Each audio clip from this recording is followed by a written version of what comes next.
Mesdames et messieurs, bonjour et bienvenue à ce journal. Donc voici les titres. Plus de tracasseries administratives avant de payer ses impôts. Une application simplifie désormais la tâche aux contribuables. Il s'agit de la téléprocédure mise en service par le gouvernement béninois. Comment fonctionne-t-elle? Nous irons à sa découverte.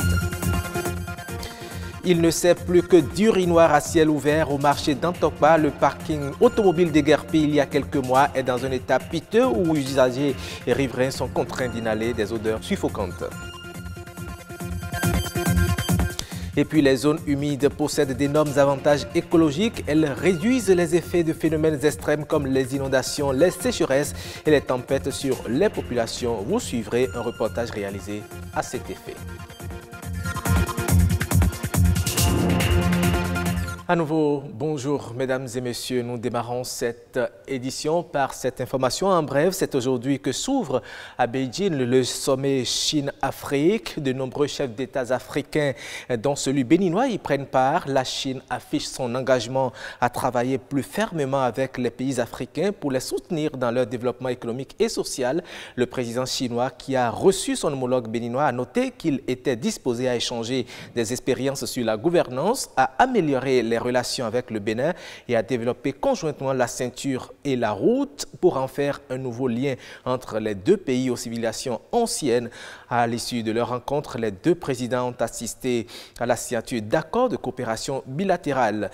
Il faut noter que le président tchadien, qui participe aussi à ce forum en Chine, s'y est rendu avec des opérateurs économiques, le président de la Chambre de commerce et le président du Conseil national du patronat tchadien. Payer ses obligations fiscales par le biais de l'Internet et envoyer ses déclarations sur une application conçue à cet effet, c'est désormais possible au Bénin et cela se fait par la téléprocédure, un système informatique qui regroupe le télépaiement et la télédéclaration. Mise en place par le gouvernement béninois, elle simplifie la déclaration des impôts et taxes aux contribuables. L'objectif aussi est d'éviter les tracasseries administratives et les fraudes. Sandrel Sani, Lazare Migan et Rodrigue Babagbeto nous font découvrir cette application et son mode de fonctionnement. L'administration fiscale se place à la tête des registres financiers. Cela l'amène à revoir dans le fond son système, d'où la téléprocédure. Le Bénin rejoint donc les rangs de certains pays africains dans la marche vers la modernisation de l'administration fiscale. Un système informatique est mis en place pour fluidifier les services. Par le passé, il faut payer à la caisse. Parfois, on mettait 2 journées avant de pouvoir faire le point des chèques. Il y a des bêtes, il y a des trucs. Donc aujourd'hui, on est à l'abri de tout ça. Le contribuable aussi, il peut suivre parce que avant, il passait par des comptables, il ne maîtrise pas forcément si c'est payé ou pas. Donc, via l'application, il a toutes les informations, il a tout ce qu'il lui faut pour suivre les paiements des impôts, pour être sûr que l'argent qu'il a envoyé est réellement allé dans la caisse de l'État. Depuis son bureau, le dirigeant, au même titre que le comptable ou celui qui est chargé de lui faire les formalités fiscales, peut voir la situation du contribuable. À côté de ce système de téléprocédure se trouve cette machine électronique qui sert à comptabiliser tous les achats effectués dans une entreprise. Une mesure dont le but est de limiter, voire empêcher la fraude fiscale. Nous, le grossiste, là, on facture le AIB aussi, AIB détaillant. Donc, cette machine-là, elle n'est pas arrivée à calculer le AIB. Donc, c'est ça seulement notre souci. Quand le client vient, vous allez taper son numéro IFE, son nom et le prix à quel vous avez vendu. C'est tout. Et c'est la machine qui va calculer toutes les autres choses. Cette machine-là, ça va vous aider pour garder le stock aussi correct, le prix correct. Et vous pouvez faire le programming dedans, que le gens ne peut pas manipuler le prix. Les téléprocédures se présentent donc comme une alternative non seulement pour mettre fin à l'archaïsme, mais également pour avoir un œil de contrôle sur tous les mouvements financiers dans les entreprises publiques comme privées. Merci à vous, Rodrigue Babagbeto. L'ancien parking automobile du marché d'Antokpa d'Iguerpi il y a quelques mois est aujourd'hui transformé en toilette publique. Conséquence, les vendeuses, les vendeurs et autres usagers fréquentant cet espace inhalent des odeurs nauséabondes à longueur de journée. Pour savoir comment le parc automobile de Tokpa est entretenu, Christian Devochi et Ano Adadja sont allés faire le constat que voici. Une odeur constante de l'urine se mélange à l'air ambiant que respirent des passants devant le grand marché de Cotonou. Le parc triangulaire de Tokpa est-il devenu un vaste urinoir public? Des pisseurs ne sont pas gênés d'arroser les lieux de leur urine, même devant la caméra, à ce lieu aujourd'hui vidé de ses automobilistes. Depuis le temps qu'on a dégagé les gens sur le parc, ça sent beaucoup. Les gens viennent uriner sur le parc, les gens viennent chier, viennent les ordures. On ne peut pas aller sur le marché. L'état où le marché est, c'est pas bon. Ils vont nous rendre malades. Ok, l'odeur, si la pluie tombe, l'odeur vient dans le marché, ils sont pas tranquilles. Des fois, il y a même les gens qui ne sont même pas, ils rentrent dans leur hangar et se cachent à cause de l'odeur. Nous prions l'État de vite valoriser l'espace dégagé. Cela fait maintenant un bon moment que la préfecture du littoral a fait quitter les conducteurs de taxi des lieux de façon précipitée. À ce jour, l'on se demande à qui cela incombe aujourd'hui d'entretenir cet ancien parking. Cela pose le problème de la mise en place des toilettes publiques. Et ça encore, c'est la mairie.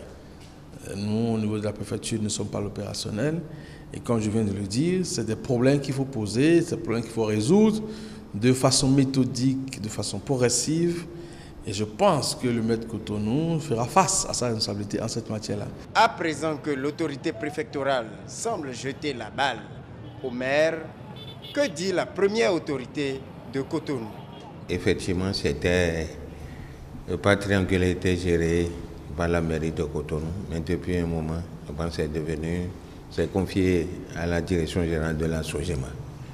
Et nous sommes, la commune étant le prolongement de l'État, nous sommes tenus aux orientations, aux directives du gouvernement. Bien entendu qu'en attendant la panacée, les usagers, hommes et femmes, qui ne peuvent fréquenter Tokpa sans traverser cet espace, doivent continuer de traverser le parking vidé en se pinçant à chaque fois les narines. Elles sont vitales pour l'avenir de l'humanité, qu'elles soient en milieu urbain ou à leurs abords. Elles rendent les villes habitables, les zones humides, réduisent les effets de phénomènes extrêmes comme les inondations, les sécheresses et les tempêtes sur les populations humaines et aident à renforcer leur résilience. C'est ce que nous dit d'ailleurs ce reportage réalisé par Amandine Agnabossou et Donatien Falola. Les zones humides pour un avenir urbain durable, c'est le thème de l'édition 2018 de la Journée mondiale des zones humides. Un thème qui souligne le rôle essentiel de ces espaces en faveur d'une urbanisation durable. Un avenir urbain parce que les zones humides ne sont pas que seulement dans les campagnes.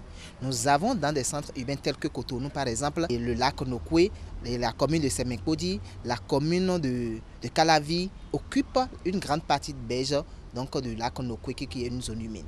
Donc il faudrait donc inclure la thématique d'urbanisation dans la gestion de nos zones humides. Alors que le code foncier en vigueur au Bénin interdit donc l'installation humaine à moins de 25 mètres donc des zones humides. Vous allez dans la commune de Semenkodi, principalement à Ekpe, je vais parler de Tchonvi, vous allez voir donc des installations à l'intérieur même de la zone humide. Cette célébration est une occasion pour sensibiliser le grand public sur l'importance des zones humides. C'est d'amener donc nos communautés, puisque de par le monde nous avons des zones humides, à agir effectivement pour la conservation des valeurs, donc c'est-à-dire floristiques que fauniques de ces zones humides-là. Les zones humides sont vitales pour la survie de l'humanité.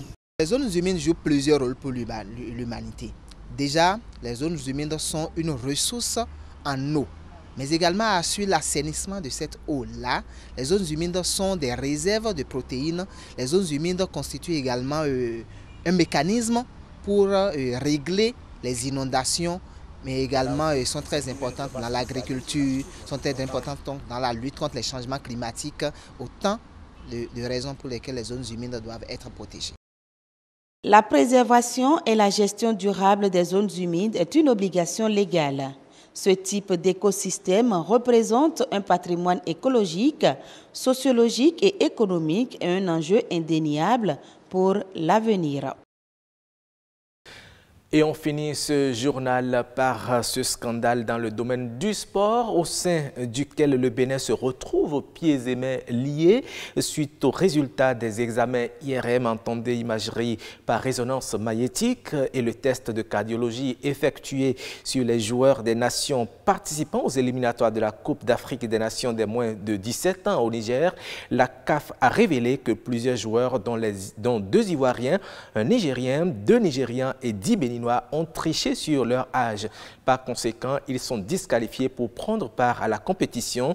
10 des 18 joueurs béninois étant concernés par la mesure, la CAF a décidé du retrait pur et simple de l'équipe béninoise de la compétition. À la suite de la Fédération béninoise de football, le ministre des Sports, Oswald Omeki, a aussi réagi à cette disqualification de l'équipe nationale cadette.